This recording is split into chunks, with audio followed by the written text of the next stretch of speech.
Welcome to this retrospective / review for the video game, The Wheel of Time. I wanted to do a little bit of research before I came out and gave you my thoughts on the game, because it's not just the game that I want to talk about. It's also kind of like the state of the industry, I guess, at the time when this game came out. And so it's a little bit of an interesting thing when I started to look at it, basically. Things that I wasn't quite aware of. And part of that also goes to the fact that I was using the DG Voodoo plugin. And I'll go ahead and start with that, basically. So when I was looking at the DG Voodoo plugin, I was thinking to myself, this game, I could have sworn I had a Voodoo 3 when this game came out. And technically, I might actually have had a Voodoo 3 when the game came out. Having said that, when I was looking at the settings for DG Voodoo, it was set for a Voodoo 2, and the fact of the matter was the Voodoo 2 had literally come out a year before this game was on market, so it was still pretty much kind of one of the standard bearers at that time for 3D acceleration. So that was an interesting discovery on my part there. I was like, oh, yeah, Voodoo 2 actually was pretty much a current age GPU when this video game was released, basically. So that's pretty interesting. Even more so if you had two of them in SLI, which I never did because I didn't have that kind of money to get that kind of a setup. Having said that, one of the things I do, another thing I want to talk about other than that was the fact that I was wondering where the book series was when this came out, basically, because I had, from my own personal history with the Wheel of Time, I read probably, I think, the first 4 or 5 books before I said, you know what, I'm just going to take a break from the series, because he was still releasing books at a clip of basically almost a book a year, maybe every other year at the time. And I think when this video game came out, he was already up to like book 8 or so at the time. So I had stopped around there. So my knowledge of the series is decent for the original first handful of books, basically. But after that, I'm not quite familiar with where the story went or whatnot. And it has been an extremely long time since I read it. So my recollection of the stories and how accurate the game is to it may not be the most accurate, because I haven't read the entire series and it's been a long time since I read it. But from what I do remember, the game definitely did seem to have a lot of the same themes and tropes from the book, basically, from what I can tell. So from that perspective, I think it was very faithful to the book. So for fans of the Wheel of Time series, I think obviously this was a video game that was meant to basically be faithful to that series. And when you're adapting stuff like this, you do want it to be faithful to the source material. But it also, because they didn't want to actually conflict with the source material, they made a video game that happened before any of the books had come out. And when I was looking at the timeline of the release of the books, the prequel novel had not been released yet. So when this came out, there definitely was no conflict from that perspective, to the best of my knowledge. I could be somewhat mistaken there, but for the most part, I think I do have it on the head. The one character in the game that I do remember is Ishmael, and he was definitely in the books, and definitely in the first 3 books for sure, from my recollection. And so other than him, I think pretty much all the characters in the game appear to be original characters. So from that's what I think about the game. I, again, could be mistaken, but that's kind of my background as far as this book series and the video game is concerned. Now, the game itself happened to be one of the first Unreal Engine games to come out that was not by Epic, or or whatever I forget which, if they were called Epic Games back then or whatnot, but it was the first game that came out by a third party using the Unreal Engine. And there are certain things about the game that you can tell in regards to that. One thing I will say that perhaps this game, one of the bigger flaws of it is they try to make it a more cinematic experience. So there's a lot of cutscenes and whatnot in the game. Now, I don't know if this is because it was an early Unreal Engine game or this was a group of people just getting used to it. But like when you play Unreal and you play Unreal Tournament, there aren't really any cutscenes per se. Or the cutscenes are like in-game cutscenes, so they're not really like the cinematic experience like you see here in the background, basically. And this is probably one of the things that has aged the worst as far as the game's concerned, because I guess one of the things like the saying like AI can't do fingers or hands, basically. You really see that on display here in this game. Is like fingers look really weird on the characters, and or sometimes their arms just contort at weird angles that you wouldn't see an arm do.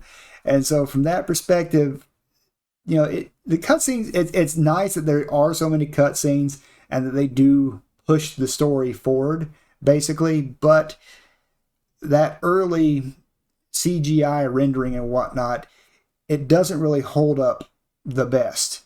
Now, when you're actually in the game and, playing it and everything looks great. I think the game looks very good. The character models are very good, and the game controls well. Now, me personally, I like to use a controller to play the game. And so I mapped everything to different buttons on my controller with the program Anti-Micro X. And I think for the most part, playing the game this way worked very well. There's one aspect of the game I would like to kind of criticize it for. It's a little bit clunky. It's I want to say it's both a strength of the game, but also a weakness of the game. And that is the vast number of Terra Griel available to you as a player character. There's so many. In fact, there's so many you can't even map them to all 10 of the number keys, like one per each key. And so this isn't something like other first-person shooters of the day, basically, would most of the time they would have just one weapon per number key.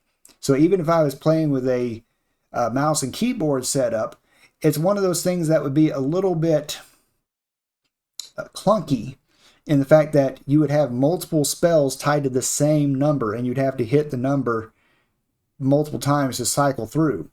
Now, for me, I found like mapping the one button to one of my the one key to a button on my controller, would help me swap through that one more quickly, because that was probably the one that I would have to swap more quickly on the fly. But then, I could also have maybe done one for the 2 key as well, because that would have been helpful. And now that the cutscene's done, you can actually see here in the background, you can see what the game actually looks like visually and how it looks much better. So a little segue there as it popped up. But yeah, so there is a lot of variety with the spells. Not a lot of good descriptions of what the spells do in the game, though, to be completely and totally fair. And you definitely need to break out your manual and look up the spell descriptions, because if you don't, you're going to be lost. I mean, the biggest example that I could think of for me was the Seeker spell. I was like, well, this thing seems stupid. It's like I have to have a target. Well, I didn't realize it was basically a homing fireball is what it really boiled down to. And there were times I could have been using that Terra Griel to my advantage that I just didn't, which was, that was on me. I should have read the manual, and the manual did explain a lot of the spells well. There's also a pretty decent amount of spells that are not great as well. And so a lot of variety. I would say probably definitely over half the spells are actually viable and useful. I may even go as far as to say about 2/3 or 3/4 of them are actually pretty good. So there's not a lot of useless spells, but there are some that could have better uses or that are maybe situationally useful. There are a lot of them that are situationally useful. So that definitely is a factor as well. Other than that, though, the game itself doesn't have a lot of buttons. I mean, there's no crouch button, which is kind of a odd decision as well. No crouch button. Um, it's really just basically fire and swapping hands, and so left right hand, and then a jump button really is the main buttons that you really need to be concerned with. So to a certain extent, it's a clunky setup, but it's also a simple setup as well from a control perspective. Very interesting from that perspective. But I'd say the sound design of the game very good. I think it sounds very good, and for the most part does control very well. I would say the music itself was actually decent.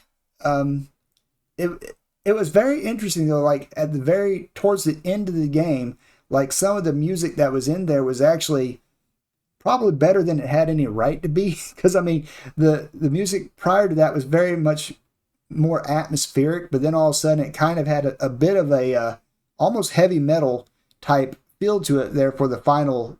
It was either final level or final two levels. I'm not exactly sure if I can remember correctly how many it was, but it had a very interesting, like I said, heavy metal feel to it. So that was kind of cool. But for the most part, I'd say the music was actually good in the game and fit the tone well, to say the least.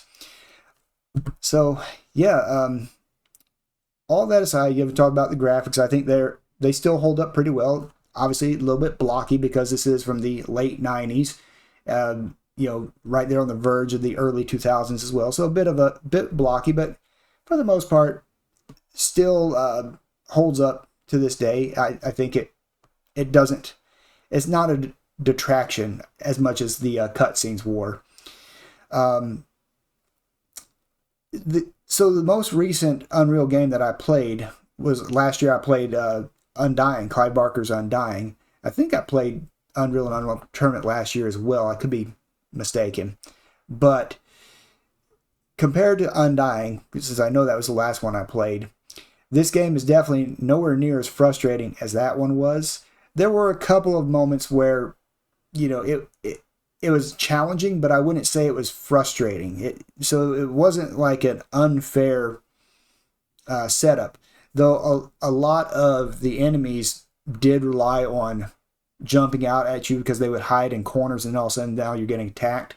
And, it does basically lend itself to saves coming, as it were, where you basically, I know this guy's going to be here, so won't get surprised, and you reload your save. So it does do that quite a bit.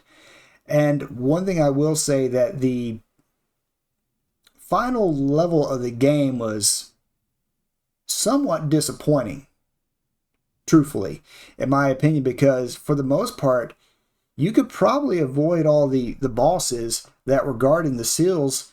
I mean, I did avoid two of the bosses. I just ran from them rather than fight them. And I did fight the boss that was there at the end of Shadar Logoth, but I theoretically could have just run right past him, grabbed the seal, and made a mad dash for it. So, bit anticlimactic for the final level of the game, the penultimate level of the game. So that was kind of interesting that it was that anticlimactic, especially since you had boss fights before where you had to beat the boss basically, and that just wasn't the case here for this game. But But anyway, overall, I think I would probably give this game, in my opinion, an 85% score. I think it is definitely better than Undying, for instance. And I think I'd probably put it at least on par with Unreal Tournament, because I do personally feel like, you know, a single player game is better, in my personal opinion. But, you know, at the end of the day, the game itself, there is some aging, but I think it is fun. And I think for most people that you will enjoy playing this. To the best of my knowledge, it's only available on GOG right now. So you can't get it on Steam. You can only go to GOG, to the best of my knowledge. But anyway, that's my thoughts on the game. So anyway, thank you very much for watching this video, and I'll see you all in the next one. Take care.